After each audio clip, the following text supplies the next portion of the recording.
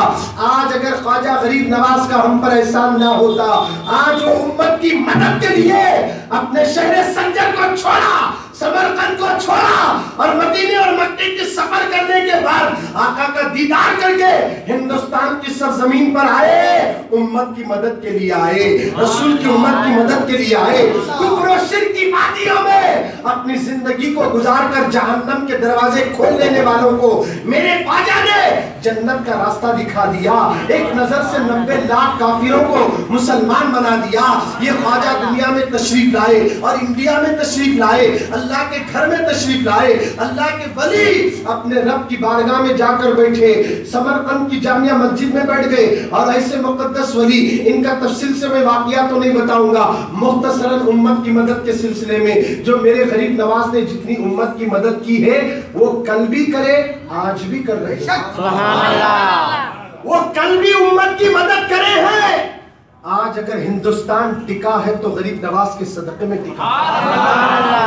آج اگر انڈیا چل رہا ہے تو کسی اور کے ذریعے نہیں، میرے خواجہ کے ذریعے چل رہا ہے۔ غریب نواز جب دین لائے تھے کوئی دارالعلوم نہیں تھا، کوئی اس وقت مفتیان اکرام نہیں تھے، بلکہ خواجہ تنہا مصطفیٰ کا پیار لے کر آئے، لشکر لے کر نہیں آئے، ہتھیار لے کر نہیں آئے، محبت رسول کا پیغام لے کر امت کی مدد کرنے کے لیے لوگوں کے تانے سنے، مگر کلمہ طیب کو پہنچا کر سینے کو مدینہ بنا دیا، دل کو محبت رسول کا مدینہ بنا دیا۔ آج رجب کی 6 تاریخ کو غریب نواز کا عرس منایا جاتا ہے، پوری دنیا سے لوگ کونے کونے سے چل کر میرے خواجہ کی زیارت کے لیے جاتے ہیں، روتے ہوئے آتے، ہنستے ہوئے جا رہے ہیں، پریشان آتے ہیں، خوشی سے چلے جاتے ہیں۔ خواجہ کل بھی مدد کرے، آج بھی مدد کر رہے ہیں، آج بھی لوگوں کی فریاد سن رہے ہیں۔ ہمارے آقا غریب نواز مر کر مٹی میں نہیں ملے، ہمارے خواجہ خبر میں زندہ ہے، اور مزار میں لیتے لیتے آنے والے کی فریاد کو سنتے بھی ہے، اور اس کی جھولی کو مولا کی بارگاہ سے منا کر مرادوں سے بھر کر اسے واپس لوٹا دیتے ہیں۔ اس لیے اے خواجہ غریب نواز کے چاہنے والوں، ایک بات سے آپ اندازہ لگائیے، اولیاء اکرام کی مزار اور ہمارے آب و اجداد، ہمارے دادا پردادا سکڑ دادا جو مر گئے نا گھر میں، ان کی قبر کا آج نام بھی نہیں معلوم، نشان بھی نہیں معلوم، ان کی قبر کہاں ہے یہ تک بھی نہیں معلوم، اگر ہے تو بھی جا کر دیکھو، مٹی برابر ہو گئی، ان کا نشان تک نہیں، زیادہ دیر بیٹھ بھی نہیں سکتے ان کی قبر کنے۔ تم خود کے گھر کے دادا پردادا کی قبر کنے زیادہ دیر بیٹھو تو بے چینی ہوتی، مگر ولی کی مزار کنے جاؤ، جانے کو دل نہیں بولتا، بیٹھے تو اٹھنے کو دل نہیں بولتا، آنکھوں سے آنسو نکلتے جا رہے ہیں۔ آخر ان کی مزار ان کی مزار میں فرق کتنا ہے؟ عام مسلمان کی قبر اور ایک اللہ کے ولی کی قبر مبارک کو، دونوں کو کمپیر کرو، اتنا بڑا فرق محسوس ہوگا۔ ہم اگر عام قبرستان جاتے ہیں دل کانپتا ہے، جلدی یہاں سے نکل جا، کہیں ایسا نہ ہو کہ کوئی بچو اور سانپ ڈک نہ مارے، یہ قبرستان ہے، آدمی گھبرا رہا ہے، وہاں سے جلدی نکلنے کی سوچتا ہے، مگر ولی کی چوکٹ پر جانے کے بعد نکلنے کی نہیں سوچتا، آیا ہوں آج رات بھی سو کر چلا جاؤں گا، آج رات یہاں ہلٹ کروں گا، آج نائٹ ہلٹ کر کے صبح میں چلا جاؤں گا، پتہ نہیں رات میں غریب نواز کا دیدار ہو سکتا ہے، ولی کی زیارت بھی ہو سکتی ہے۔ آپ اندازہ لگاؤ، جب مزاروں کا یہ عالم ہے، میرے خواجہ کا عالم کیا ہوگا، میرے غریب نواز کا عالم کیا ہوگا۔ آج بھی خواجہ سنتے ہیں، سب کی فریاد سنتے ہیں۔ ہمارا اسلام ہی ایسا ہے، اللہ والے جو ہوتے ہیں نا، اللہ ان کو وہ طاقت عطا کر دیتا ہے، وہ خبروں میں رہ کر بھی سب کی خبر رکھتے ہیں۔ سبحان اللہ۔ آج کی سسٹمہ کو غریب نواز دیکھ رہے ہیں۔ سبحان اللہ۔ امت کی مدد کے لیے خواجہ آئے تھے، اور انہوں نے امت کی مدد کیسے کی ہے؟ اللہ اکبر۔ امت تھی یا امت کفر کی وادیوں میں دھس گئی تھی، شرک کر رہے تھے، گناہ کر رہے تھے، سب بتوں کی پوجا ہوتی تھی، مگر میرے خواجہ نے آ کر ایک خدا کی پوجا کی دعوت دی۔ امت کی مدد۔ یہاں مسلمان کا ذکر نہیں آیا، امت یعنی کفار بھی رسول کی امت ہیں اور ہم بھی رسول کی امت ہیں۔ وہ امت دعوت ہے، ہم امت اجابات ہیں، جو رب کی بارگاہ میں قبول ہوئے، اور وہ امت دعوت ہے، ان تک دعوت پہنچانا ہماری ذمہ داری ہے۔ مگر آج کے دور میں کسی امتی کی یہ مجال نہیں جو امت دعوت کے لیے امت دعوت تک پہنچ جائے۔ یہ کام تو صرف اللہ کا ولی کر سکتا ہے، عام عالم نہیں کر سکتا، عام مولوی نہیں کر سکتا ہے۔ ولی کی نظر سے کفر کی وادیاں ٹوٹ جاتی ہے اور رسول اعظم کی محبت کا کلر چڑھ جاتا ہے اور وہ کلمہ پڑھ کے مسلمان ہو جاتے ہیں۔ اے سرکار مدینہ کے دیوانوں، ہمارے غریب نواز امت کی مدد کرتے تھے۔ آقا نے کہا عرش کے نیچے اگر جگہ چاہتے ہو امت کی مدد کرنا ہوگا، امت کی مدد کرنے والے کو اللہ عرش کے نیچے جگہ عطا کرے گا۔ ایک صحابی رسول کے دربار میں آئے، عرض کرنے لگے یا رسول اللہ، میرے پڑوس میں ایک عورت رہتی ہے، میرے پڑوس میں ایک عورت رہتی ہے، نماز تو پابندی سے پڑھتی ہے، رمضان کے روزے بھی رکھتی ہے، قرآن کی تلاوت بھی کرتی ہے، روزہ بھی رکھتی ہے، زکوٰۃ و حج بھی ادا کرتی ہے، مگر آقا وہ پڑوسی کو تکلیف پہنچاتی ہے۔ آقا نے کہا وہ جہنمی ہے۔ آقا نے کہا وہ جہنمی ہے۔ جس کا پڑوسی پڑوسن سے محفوظ نہیں رہا وہ پڑوسی جنت میں جا ہی نہیں سکتا۔ جس نے اپنے پڑوسی کو تکلیف دیا ہے تو پتہ یہ چلا پڑوسی کے ساتھ اچھا سلوک کرو، اس لیے کہ پڑوس میں رہنے والا حیوان نہیں انسان ہوتا ہے، اور وہ انسان آدم کی اولاد میرے رسول کا امتی ہوتا ہے، اور اس سے جو اچھا سلوک کرتا ہے ان کے لیے سرکار نے بشارت دی۔ وہ صحابی نے عرض کیا یا رسول اللہ، ہمارے پڑوس میں ایک عورت ہے، ہمارے محلے میں ایک عورت ہے، میرے گھر کے بازو میں ایک عورت ہے جس کے پاس نماز کم ہے، روزہ رکھتی ہے، زکوٰۃ اور حج وہ اپنے انداز سے کر لیتی ہے، مگر آقا وہ پڑوسی کے ساتھ اچھا سلوک کرتی ہے، اپنے پڑوسی کے ساتھ اچھا رہتی ہے۔ آقا نے کہا وہ جنتی ہے۔ آقا نے کہا وہ جنتی ہیں۔ پڑوسی کو ستانے والا جہنم میں جائے گا۔ اگر کسی نے کسی مولانا کو ستایا تو اس کا عالم کیا ہوگا؟ پڑوس میں رہنے والے کو ستائے تو جہنم میں چلے جائیں گے، اور بڑے بڑے علماء کو ستانے والا، ائمہ کو ستانے والا، حفاظ کو ستانے والا، اولیاء اللہ کو ستانے والا، بزرگان دین کو مر کر مٹی میں ملے بولنے والا، وہ جنت میں جا ہی نہیں سکتا۔ عام پڑوسی کو ستاؤ تو نماز نہیں دیکھی جاتی، روزہ نہیں دیکھا جاتا، ارے ولی کو ستانے والا کیسے جنت میں جائے گا؟ اس لیے اہل سنت کا یہ دعویٰ ہے جنت عمل کی بنیاد پر نہیں مل سکتی ہے، عقیدے کی بنیاد پر ملتی ہے، اور جس کا عقیدہ رسول کی محبت کا گنجینہ بن جائے، اولیاء کا عشق اس کے سینے میں بھر جائے، اسی کو اللہ جنت عطا فرما دیتا ہے۔ آج ضروری ہے کہ ایک پڑوسی کو ستا کر تم جنت میں نہیں جا سکتے، اور کون کے خطب ولی کو اپنے جیسا بول کر مزاروں پر جانے سے روکنے والا کیسے جنت میں جائے گا؟ بتائیے جائے گا؟ ارے زور سے بولو، ہرگز نہیں جائے گا۔ جنت میں جانے کی کنڈیشن یہ ہے اہل بیت سے محبت کریں۔ کیا ہے کنڈیشن؟ اہل بیت سے محبت۔ انہی اہل بیت کے خاندانوں کے چشم و چراغوں کا ایک چراغ غریب نواز ہے۔ سبحان اللہ۔ اس لیے تو اعلیٰ حضرت نے کہا چمک تجھ سے پاتے ہیں سب پانے والے، میرا دل بھی چمکا دے چمکانے والے۔ اعلیٰ حضرت فرماتے ہیں چمک تجھ سے پاتے ہیں سب پانے والے۔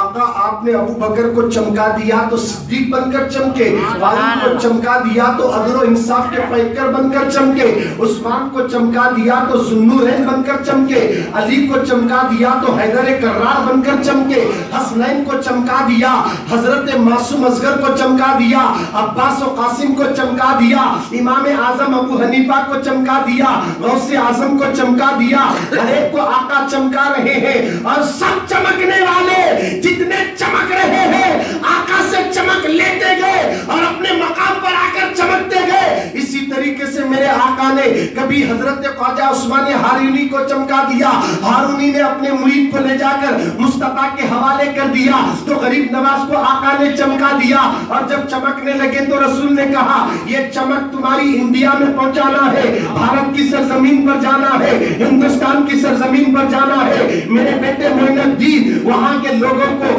میری محبت کا پیغام دینا ہوگا۔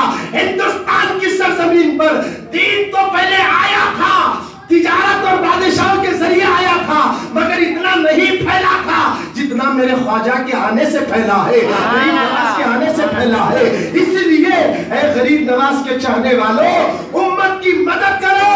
اس امت کی مدد کے لیے مصطفیٰ نے بہترین امت غریب نواز کو تیار کر کے اس امت کے بیچ میں خواجہ کو بھیج دی۔ سبحان اللہ۔ اور میرے خواجہ آ کر امت کی مدد کرے۔ آج امت تڑپ رہی ہے، مدد کرو۔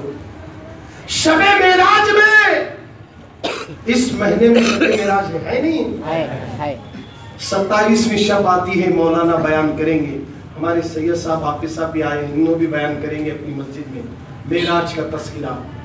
اس دن شب معراج میں جبریل امین ہمارے آقا کو وہاں لے گئے جہاں کوئی نہیں گیا، عرش کے پاس گئے، آقا کی بارگاہ میں عرض کرنے لگے آقا اب آگے میں نہیں آ سکتا، یہاں سے آپ جائیے، ساتھ چھوڑ دیے، میں وہاں جا رہا ہوں سیدھا ڈرے، آقا میں نہیں آ سکتا آگے، ساتھ چھوڑ دیے۔ آقا نے کہا بس تیری یہ انتہا ہے جبریل؟ ہاں یا رسول اللہ یہ میری انتہا ہے۔ اب جہاں جبریل کی انتہا ہو وہاں تو آقا کی ابتدا شروع ہو رہی ہے۔ سبحان اللہ۔ سرکار جا رہے ہیں، جاتے جاتے جبریل کو بولے جبرائیل تمہاری کوئی خواہش ہے تو بیان کرو، تمہاری اس خواہش اور تمہاری تمنا کو میں رب کی بارگاہ میں رکھ کر تمہاری خواہش پوری کرا دوں۔ سبحان اللہ۔ حضرت جبریل سے بڑا اچھا سوال رسول اللہ نے کیا، اے جبریل کوئی تمنا ہے تو بولو۔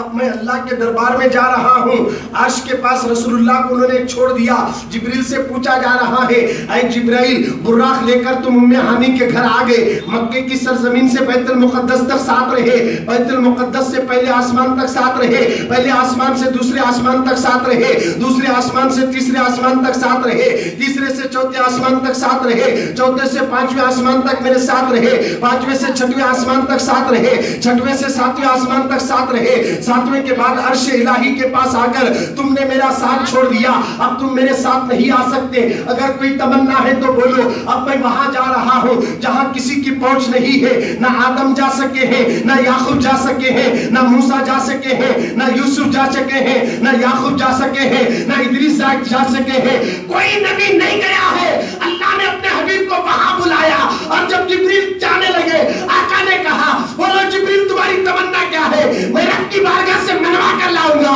حضرت جبریل نے کہا یا رسول اللہ صلی اللہ علیہ وسلم میری تمنا پوچھ رہے ہو، میری خواہش پوچھ رہے ہو، آقا میں دیکھ رہا ہوں قیامت کا دن ہوگا۔ بچے گھڑی گھڑی مت اٹھو بھی، تھوڑی دیر IPL میچ چلا تو اٹھتے کیا، کرکٹ چل رہا بولے کوئی نہیں اٹھتے، ارے اللہ رسول کا ذکر ہو رہا، تمہارے مرنے کے بعد تمہارے باوا تمہاری اماں تمہارے کپڑے کاڑ کر